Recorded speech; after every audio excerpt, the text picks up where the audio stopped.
Ambientes que cabiam com o momento dele. E processual. A manjedoura, processo.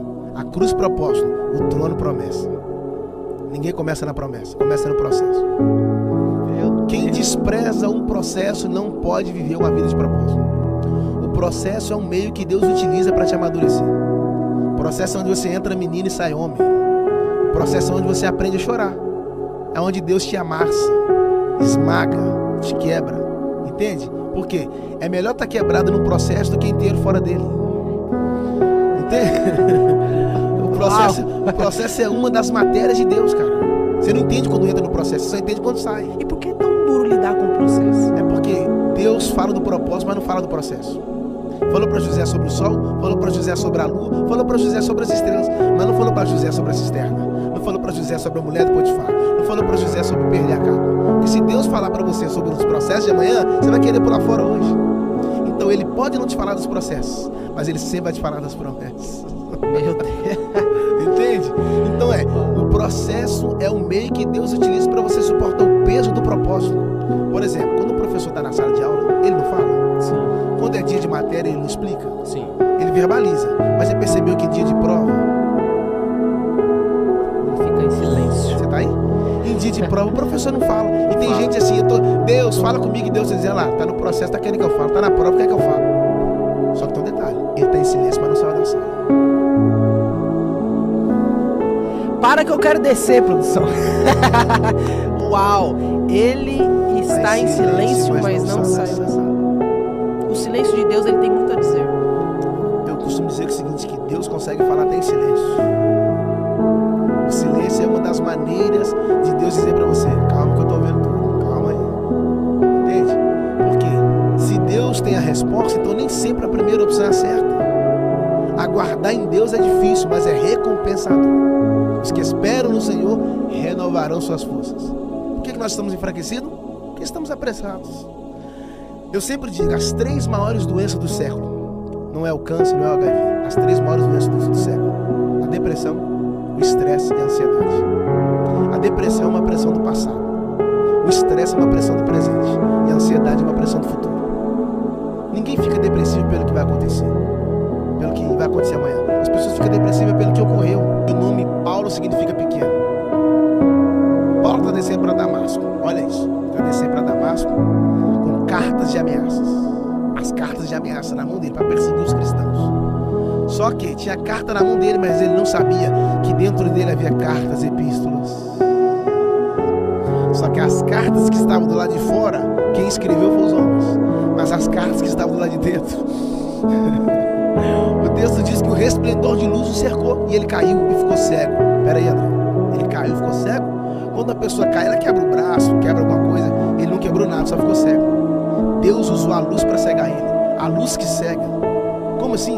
Todas as vezes que Deus usa a luz para te cegar, é porque Ele não quer que você olhe para fora. Olha para dentro. E ele caiu e a Bíblia diz que ouviu uma voz dizendo: Saulo, Saulo, por que persegue? Mas espera aí, ele está caído, mas está ouvindo. Então nunca aponte o dedo para quem está no chão. De repente ele pode estar ouvindo coisas que você de pé ainda não ouviu. Ele caiu, mas não morreu. Ele caiu, mas não está morto. Porque morto não ouve. E se estiver morto e ouvir João 5,25, a hora vem e agora é, em que os mortos ouvirão a voz do Filho de Deus, e os que ouvirem viverão. Adão estava vivo, a Eva estava viva, ouviu a voz da serpente e morreu. O Lázaro estava morto, ouviu a voz do Cordeiro. Meu Deus, cara, isso é forte. Isso. Deus não trabalha com crítica, Deus trabalha com conselho. Já percebeu que toda vez que a pessoa que te critica por algo que você fez de errado, não posso fazer uma crítica construtiva? Ou seja, apontando alguma coisa que você fez de errado. Deus não trabalha com crítica, porque crítica fala do passado. Deus trabalha com conselho, porque conselho fala do futuro. Fala da frente, ó, conselho. Você vai sair aqui, cuidar, conselho é pra frente. Às vezes, quanto mais dificultoso o caminho, mais original o destino. Entende? Jesus chamou os discípulos. Antes de Jesus falar ide, sabe o que ele falou, André? Vinde. Porque antes de você falar algo aos homens, você precisa ouvir a voz de Deus. Você não terá nada para falar aos homens se antes de Deus falar algo no seu coração. Deus fala no secreto e você fala no público. O que você derrama lá é resultado do que Deus derramou aqui. Então para de falar para Deus aquilo que você ouve de todo mundo e começa a falar para todo mundo aquilo que você está ouvindo de Deus. Ou seja, o secreto é importante. O secreto é o meio que Deus utiliza para curar você de feridas públicas. O secreto é onde você entra ferido e sai sarado. A oração é mais importante que a psicanálise. A oração é mais importante que o psiquiatra. A oração é mais importante que o psicanalista. A oração é mais importante que o psicólogo. A oração é o meio de você dialogar com Deus. E nesse diálogo Deus pode te curar de qualquer doença. A oração é demais. É a única vez na Bíblia que está escrito fazer algo sem cessar. Não está escrito adorar sem cessar. Não está escrito louvar sem cessar. Não está escrito ir para o culto sem cessar. Não está escrito levantar a mão sem cessar. Mas está escrito orar. Sem cessar.